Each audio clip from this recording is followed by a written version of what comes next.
और ईरान और अमेरिका के बीच बातचीत की संभावना तकरीबन समाप्त हो गई। ईरान ने साफ कह दिया है कि अब वार्ता नहीं, सिर्फ जंग होगी। आईआरजीसी ने समुद्र के नीचे से ऑपरेट होने वाले ईरान के नए हथियारों से हमले करने की धमकी दी।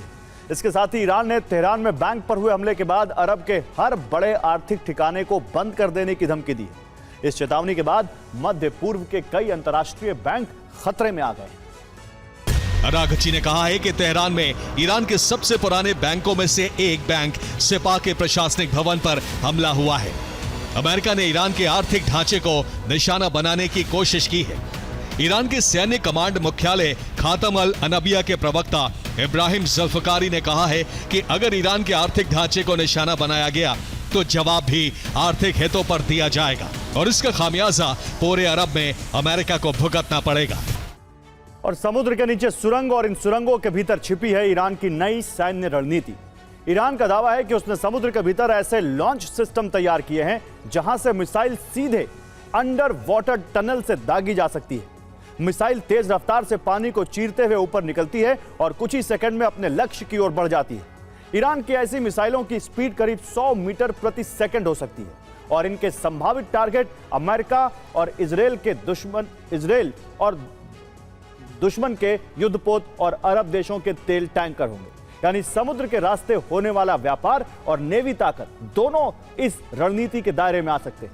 अब देखिए, ईरान के संभावित आर्थिक टारगेट बैंक, तेल टर्मिनल, शिपिंग पोर्ट, ये सब उसके आर्थिक टारगेट हो सकते हैं।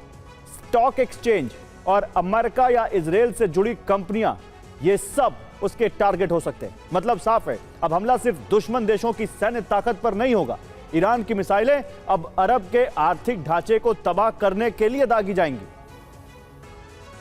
पश्चिम एशिया दुनिया के सबसे महत्वपूर्ण आर्थिक गलियारों में से एक है।